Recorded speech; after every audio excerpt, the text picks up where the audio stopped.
बिस्मिल्लाहिर्रहमानिर्रहीम अस्सलाम वालेकुम। आज का हमारा topic before the Anglo Saxon period. तो चलते हैं स्क्रीन पर। अब बेसिक हिस्ट्री इस तरह से शुरू होती है कि इंग्लैंड, जिसका पुराना नाम ब्रिटेन है और वहाँ पर रहने वाले लोगों को ब्रिटेन्स कहा जा रहा है, वहाँ पर एक एंडो यूरोपियन पीपल ग्रुप है जिसे कैट्स का नाम दिया गया है, और एक और ग्रुप है जो है पिक्ट्स का। अब ये जो कैट्स हैं ये the group of endo European people हैं, और ये इंतहाई डरफोक किस्म के लोग हैं। ये अपनी मदद खुद नहीं कर सकते।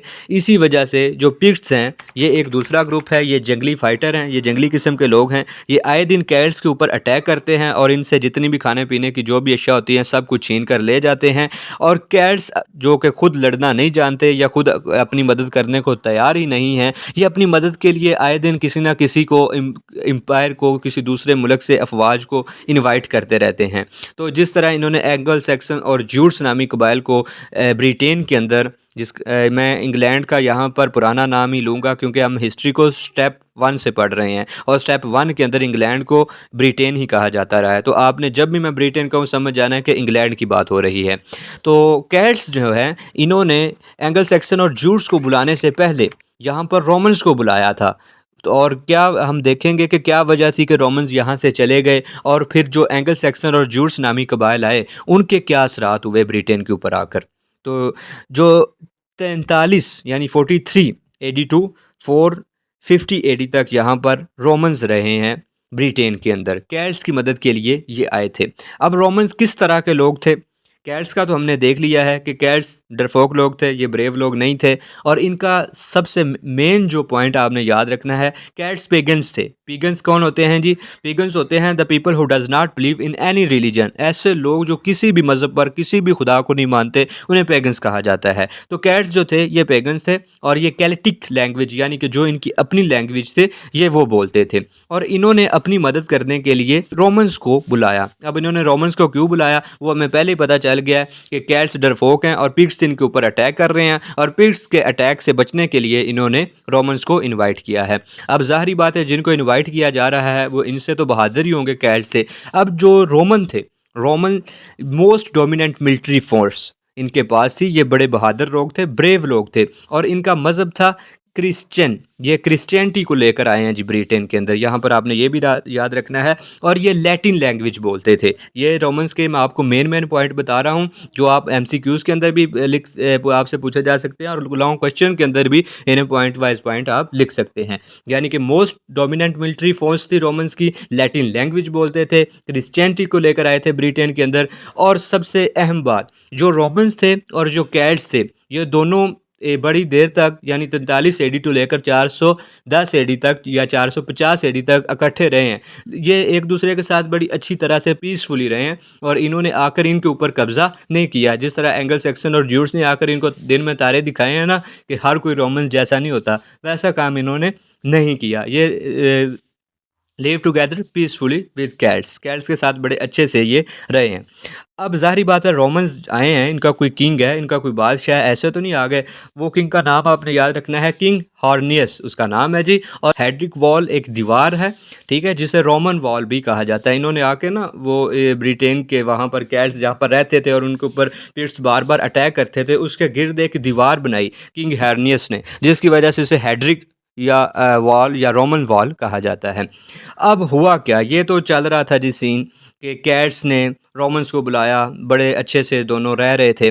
अब होता यह है कि रोमन एम्पायर जहाँ से रोमन खुद आए थे वहाँ पर विसिगोथ्स ने अटैक कर दिया। अब जिस तरह से कैट्स के ऊपर पिग्स अटैक कर रहे हैं, इसी तरह विसिगोथ्स भी लोग हैं जो कि उन्होंने रोमन्स के ऊपर अटैक कर दिया कि रोमन्स तो उनकी मदद के लिए गए हैं, चलो इनका मुल्क हम संभाल लेते हैं। उन्होंने उनके ऊपर अटैक करना शुरू कर दिए रोमन एम्पायर के ऊपर। जब किंग हॉर्नियस ने देखा कि इनकी मदद करते करते हम तो खुद को तबाह कर रहे हैं, मतलब अपना मुल्क हाथ से जाते दिख रहा है, तो उन्होंने एक लेटर लिखा कैट्स को कि fight bravely and defend yourself, you are on your own now, कि बहादुरी से लड़ो और अपनी ज़िंदगियां बचाओ। अब जो तुम खुद हो वही हो, हम जा रहे हैं अपने मुल्क को बचाने के लिए, क्योंकि हमारी एम्पायर के ऊपर, हमारी जो रोमन एम्पायर है वहाँ पर विसिगोथ्स ने आकर अटैक कर दिया है, और अब हम तुम्हारी मज़ीद मदद नहीं कर सकते।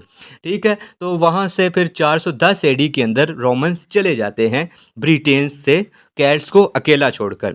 अब एंगल सैक्सन और ज्यूट्स जो हैं अब ये कैट्स इतने मतलब कि डरपोक हैं, दोबारा से पिग्स ने देखा कि रोमन्स तो चले गए हैं और उन्होंने दोबारा से इनको पकड़ लिया, दोबारा से इनके ऊपर अटैक करना शुरू कर दिए। तो अब इन्होंने देखा अब हमारी मदद के लिए कौन आए जी, देखते हैं। तो इन्होंने ये 3 कबीले जो एंगल, सैक्सन्स और ज्यूट्स हैं, इनको इनवाइट किया। अब आपको ये चीज़ें समझ आ रही होंगी कि ये किस तरह से नाम है। वैसे जो बच्चे फर्स्ट सेमेस्टर में आते हैं वो तो नाम ही अजीब से ये लगते हैं, एंगल्स क्या है, सेक्शन क्या है, ज्यूट्स क्या है।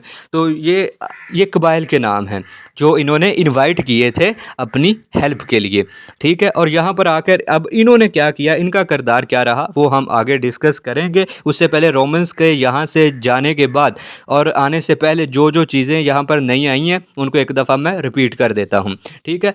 जो रोमन्स थे उन्होंने ब्रिटेन के अंदर कैट्स को आकर ये कॉन्सेप्ट दिया कि टाउन्स में किस तरह रहते हैं, सिटीज़ में किस तरह रहते हैं और जो पालतू जानवर है उनसे किस तरह बेनिफिट्स ले सकते हैं, उन्हें किस तरह से पालते हैं। और इनको उन्होंने एक मज़हब भी इंट्रोड्यूस कराया जो उनका अपना मज़हब था। मैंने शुरू में बताया कि पीगन्स कैट्स थे, यानी कि इनका कोई अपना मज़हब नहीं था, लेकिन जो रोमन्स आए थे उनका क्रिश्चियनिटी मज़हब था, रिलीजन था। तो इसलिए ब्रिटेन के अंदर रोमन्स ने आकर क्रिश्चियनिटी को इंट्रोड्यूस करवा दिया था एंगल सैक्सन और ज्यूट्स के आने से पहले ही। और उनकी लैंग्वेज आपको पता है, रोमन्स की लैंग्वेज लैटिन थी, तो उन्होंने लैटिन ज़बान को भी कैट्स को इंट्रोड्यूस करवा चुके थे पहले से ही। और इसी तरह उन्होंने इनको रोड्स किस तरह से बनाते हैं, पहले ये कच्ची सड़कों के ऊपर आकर थे, उन्होंने 10,000 माइल्स के रोड्स, इनको पक्के रोड्स बना के दिए। और इसके अलावा जो एक मेन पॉइंट है, जो लंदन सिटी है इस वक्त इंग्लैंड का, यानी कि ब्रिटेन का जो लेंडोनियम उसे कहा जाता था, ये भी रोमन्स का ही सिटी था। उन्होंने ही आकर यहाँ पर ब्रिटेन के अंदर इंट्रोड्यूस करवाया और उस वक्त वो जो रोमन्स थे वो इसे लेंडोनियम्स कहते थे, अब इसे जो है वो लंदन कहा जाता है। ये अब हमने हिस्ट्री को अच्छी तरह से देख लिया है कि एंगल सेक्शन और ज्यूट्स ये क्या चीज़ें हैं और ये क्यों आए हैं और इन्हें किस ने बुलाया है, और यहाँ से आने से पहले ये लोगों ने किन को बुलाया था और ये क्यों बुलाए जा रहे हैं सबको। अब सीन यहाँ से आकर ये मेन क्रिएट होना है कि 450 एडी से लेकर 1066 एडी तक, यानी जब तक नॉर्मन कन्क्वेस्ट नहीं हो जाती, वहाँ तक जो एंगल सेक्शन और जूड्स नामी कबाइल आए हैं, इन्होंने कैट्स के साथ आकर किस तरह से तावन किया है। क्या ये भी रोमन्स की तरह इनके साथ बड़े अच्छे से रहे हैं, बड़े पीसफुली रहे हैं, इनकी हेल्प करते रहे हैं? नहीं जी, इन्होंने बिल्कुल ऐसा नहीं किया। इन्होंने तो इनको ही मतलब एक साइड पे लगा दिया जिस तरह से कहते हैं। तो इसको समझते हैं, आए चलते हैं अब एंगल सेक्शन और ज्यूट्स के टाइम पीरियड पर।